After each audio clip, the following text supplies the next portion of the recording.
My neighbor brought over some baby shoes the other day. They were pink and had glitter on the toes and sequin flowers on the sides. We cooed over them for a few minutes, and I told her how much I appreciated the gift.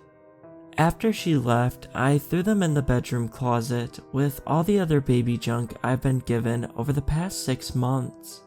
6 months ago, everyone in town started asking about my baby. I do not have a baby. I have never given birth or even been pregnant. I thought that I was being mistaken for someone else.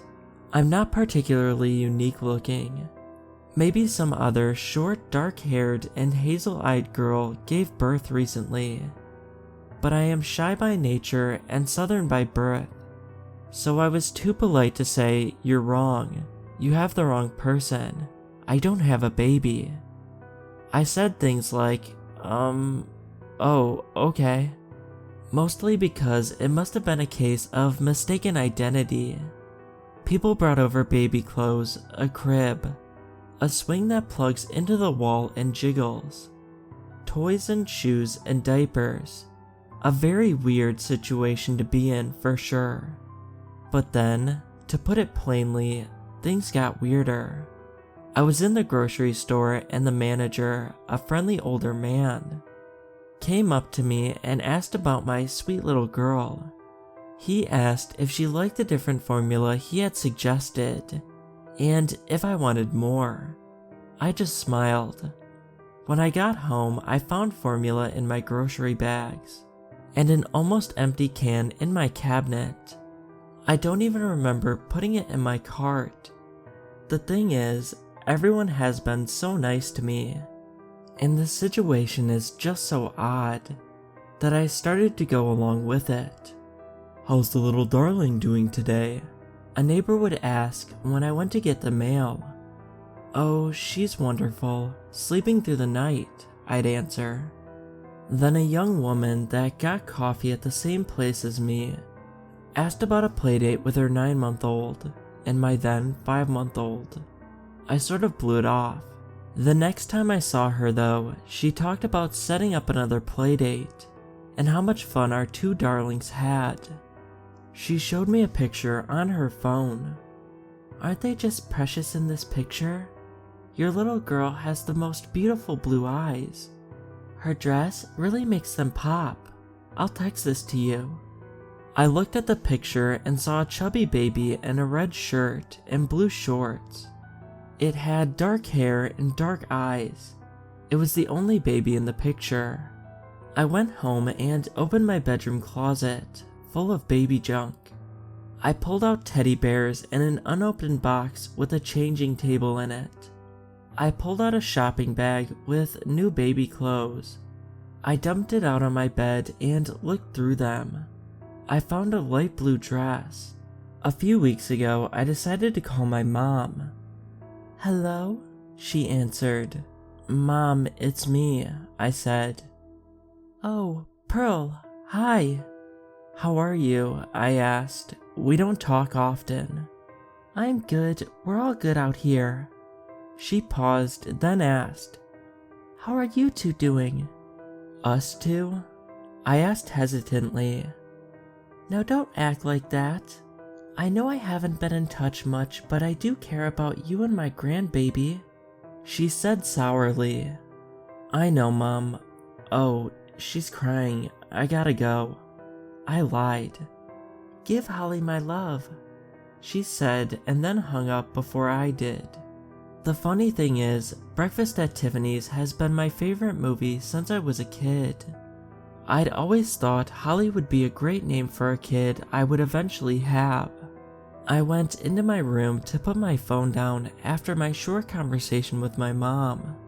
The changing table and the crib were neatly set up by the window. I didn't do that. I'm sure I didn't. I walked over to the crib and looked inside. Nothing was there.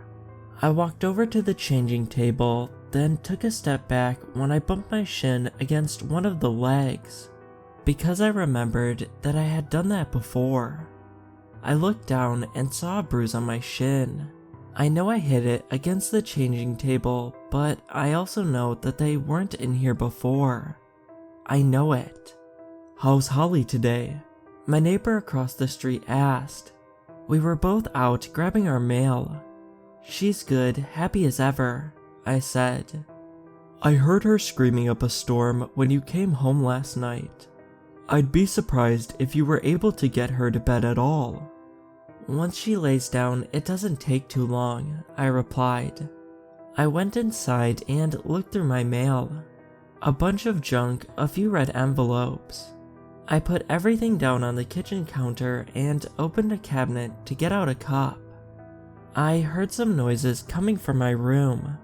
I paused and listened.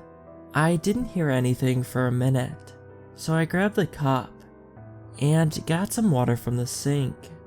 I heard something over the sound of the tap.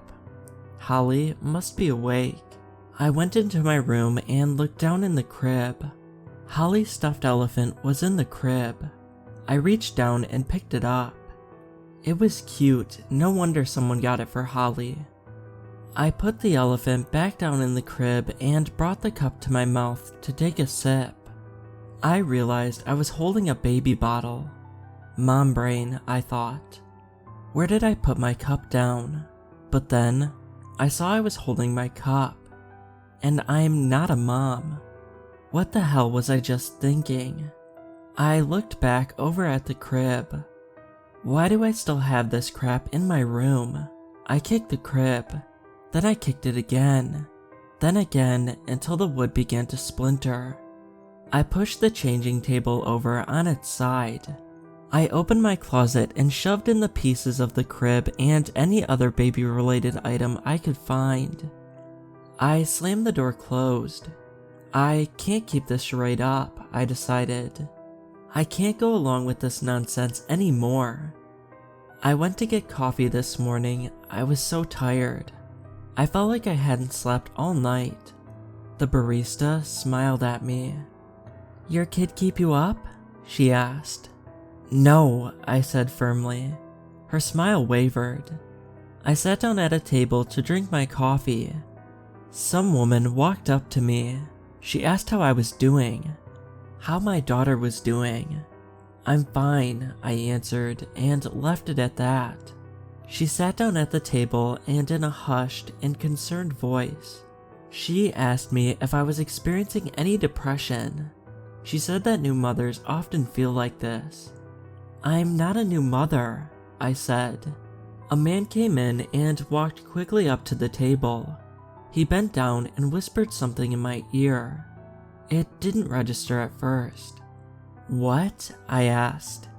"You left your kid in her car seat in your car," he said again. I jumped up and ran outside. I unlocked my car and opened the back seat. How could I be so stupid? How messed up am I to leave my kid in the car? But nothing was there. No kid, no car seat. I drove home. I sat on my bed and looked through pictures on my phone. I looked at the picture of the chubby kid in the red shirt. I stared at it. Where is she? Where is Holly? There's only one kid in this picture, but everyone else says that there are two. Chubbs and my little Holly. Bright blue eyes, blue dress. She does look so pretty in that blue dress. I do have a bit more to write, but Holly just started to cry. I need to go check on her.